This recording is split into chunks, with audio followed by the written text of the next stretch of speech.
Good morning student. आज हम सब पढ़ेंगे पाठ कर चले हम फिदा। इसके लेखक है कैफ़ी आज़मी। तो पाठ को पढ़ने से पहले हम लेखक के बारे में जानते हैं। कैफ़ी आज़मी का पूरा नाम अतहर हुसैन रिजवी का जन्म सन 19 जनवरी 1919 को उत्तर प्रदेश के आजमगढ़ ज़िले में मजमा गांव में हुआ। अदब की दुनिया में आगे चलकर वे कैफ़ी आज़मी नाम से मशहूर हुए। कैफ़ी आज़मी की गणना प्रगतिशील उर्दू कवियों की पहली पंक्ति में की जाती है। कैफ़ी की कविताएं सामाजिक राजनीतिक जागरूकता का समावेश हैं और इनकी 10 मई 2002 को इस दुनिया से रुखसत हुए। कैफ़ी की 5 कविताएं हैं, झंकार, आखिरी, ए शब, आवारा, सजदे, सरमाया आदि हैं और इन्हें साहित्य अकादमी पुरस्कार से भी नवाजा गया है। और कैफ़ी जो है कलाकारों के परिवार से थे। इनके 3 बड़े भाई थे। पत्नी शौकत आज़मी, 3 बड़े भाई शायर थे, पत्नी शौकत आज़मी, बेटी शबाना आज़मी और शबाना आज़मी जो कि मशहूर अभिनेत्री हैं।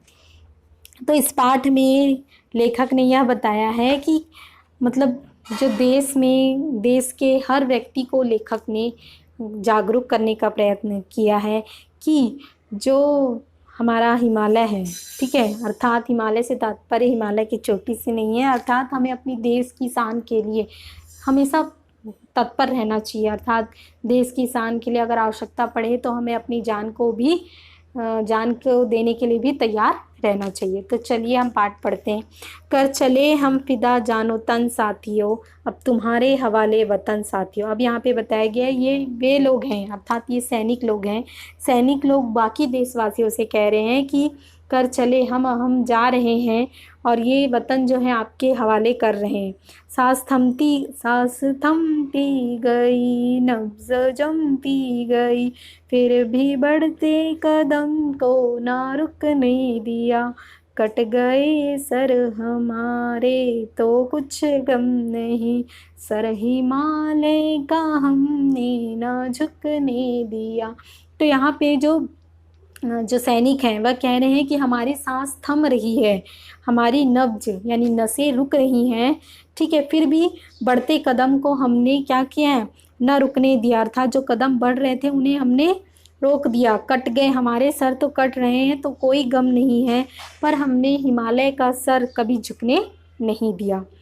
मरते मरते रहा बाकपन साथियों, अब तुम्हारे हवाले वतन साथियों।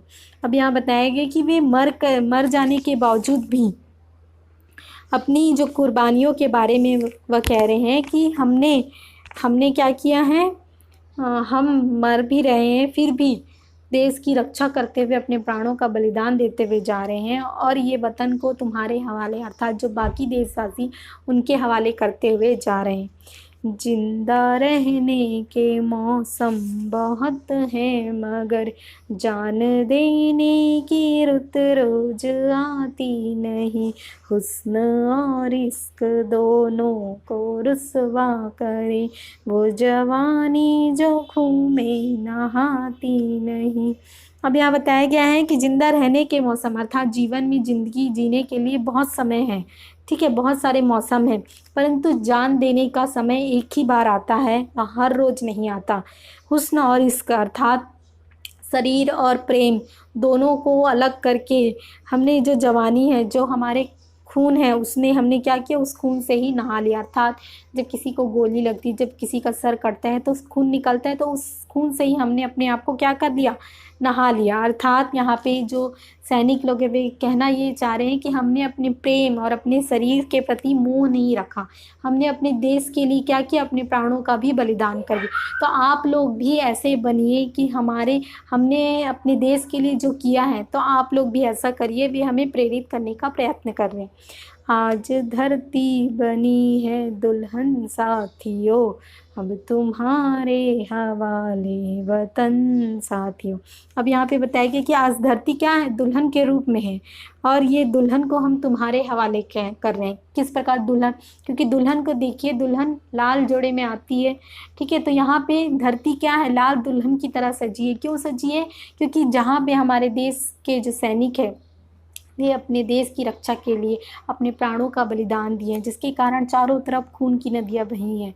ठीक है, अर्थात जो धरती है वह किससे सजी है? दुल्हन के रूप में सजी है। उस खून को दुल्हन की संज्ञा दी गई है।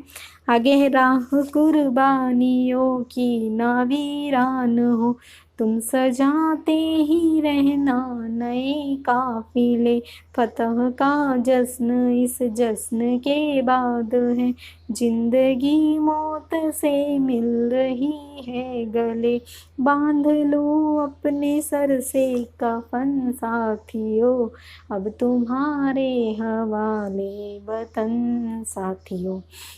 अब यहाँ बताया गया है, सैनिक बता रहे हैं कि राह कुर्बानियों की ना वीरानो, अर्थात रास्ते में कुर्बानियों का, कभी भी कुर्बानियों की जो राहें हैं वो कभी वीरान ना हो, यानी सुनसान ना हो। हमेशा यहाँ पर नए काफिले यानी नई मंजिलें तैयार हों। फतह का जश्न इस जश्न के बाद, अर्थात हमने फतह कर लिया, लेकिन फतह का जश्न अभी मनाने के बाद, मनाने से पहले एक नया जश्न है। क्यों नया जश्न है? अर्थात हजारों ऐसे सैनिक उत्पन्न हो देश में, जो देश के लिए क्या हो, अपनी ज़िंदगी, अपना जान देने के लिए भी तत्पर रहें। ज़िंदगी मौत से मिल रही है गले। अब यहाँ पे सैनिक कह रहे हैं कि ज़िंदगी क्या है? ज़िंदगी मिल रही है मौत से, गले लगा रही है। बांध लो सर कफन, अर्थात अपने सर पर कफन बांध लो, क्योंकि हमें देश को दूसरे के हवाले होने नहीं देना है। खींच दो अपने खून से जमी पर लकी, इस तरफ आने पाए न रावण कोई, तोड़ दो हाथ अगर हाथ उठने लगे, छू ना पाए सीता का दामन कोई, राम भी तुम ही लक्ष्मण साथियों, अब तुम्हारे हवाले वतन साथियों। अब यहाँ पे बताया गया है कि तुम इस ज़मीन पर अपने खून से एक लकीर खींच दो, और उस लकीर को कोई रावण यानी कोई दुश्मन उसे पार ना कर पाए। जिस प्रकार रावण ने उस लक्ष्मण रेखा को से सीता को पार करा लिया था और सीता को लेकर चला गया था, तो वैसा कोई यहाँ पर ना आ पाए। तोड़ दो हाथ अगर हाथ उठने, अगर कोई हाथ हमारी सीता को छूने आए तो उस हाथ को क्या कर दो? तोड़ दो। छू ना पाए सीता का दामन, कोई ऐसा दुश्मन ना हो जो सीता का दामन छू पाए।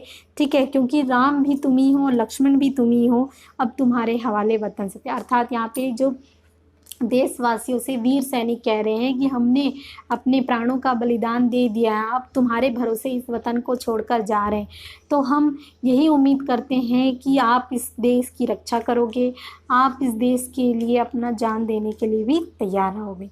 तो इस प्रकार कर चले हम फिदा, अर्थात जो सैनिक हैं वे इस देश में अपनी ज़िंदगी को कुर्बान करते हुए अमर हो गए। तो उनके लिए कैफ़ी आज़मी ने इस पाठ के माध्यम से बताया है कि कभी भी देश के लिए प्राण देने से हमें पीछे नहीं हटना चाहिए, देश के प्रति प्रेम की भावना रखनी चाहिए। तो इस प्रकार हमारा यह पाठ कंप्लीट होता है। हम आते हैं प्रश्न अभ्यास। पहला, क्या इस गीत की कोई ऐतिहासिक पृष्ठभूमि है? तो हाँ, इस गीत की ऐतिहासिक पृष्ठभूमि है। यह कहा जाए तो इसकी मूवी भी हकीकत में इस गीत को गाया गया है, हकीकत फिल्म में। और इसमें इसकी ऐतिहासिक पृष्ठभूमि भारत चीन युद्ध के दौरान जो भी हुए थे उन सारी बातों को इस पाठ के माध्यम से बताया गया है। अब दूसरा प्रश्न, सर हिमालय का हमने न झुकने दिया, अर्थात इस पंक्ति में हिमालय किस बात का प्रतीक? इस पंक्ति में हिमालय जो है वह गौरव का प्रतीक है। ठीक है, गौरव का प्रतीक, यानी ये भी कहा जा सकता है कि हिमालय को हमारे भारत का मुकुट कहा जाता है। ठीक है, तो इसलिए उसका सिर कभी झुकने नहीं देना है। इस गीत में धरती को दुल्हन की तरह क्यों कहा गया है? अर्थात धरती को दुल्हन की तरह, क्योंकि दुल्हन लाल जोड़े में आती है। ठीक है, तो उस परिस्थिति में वह क्या हुआ था, वहाँ की स्थिति उस प्रकार की लाल रंग से हो गई थी।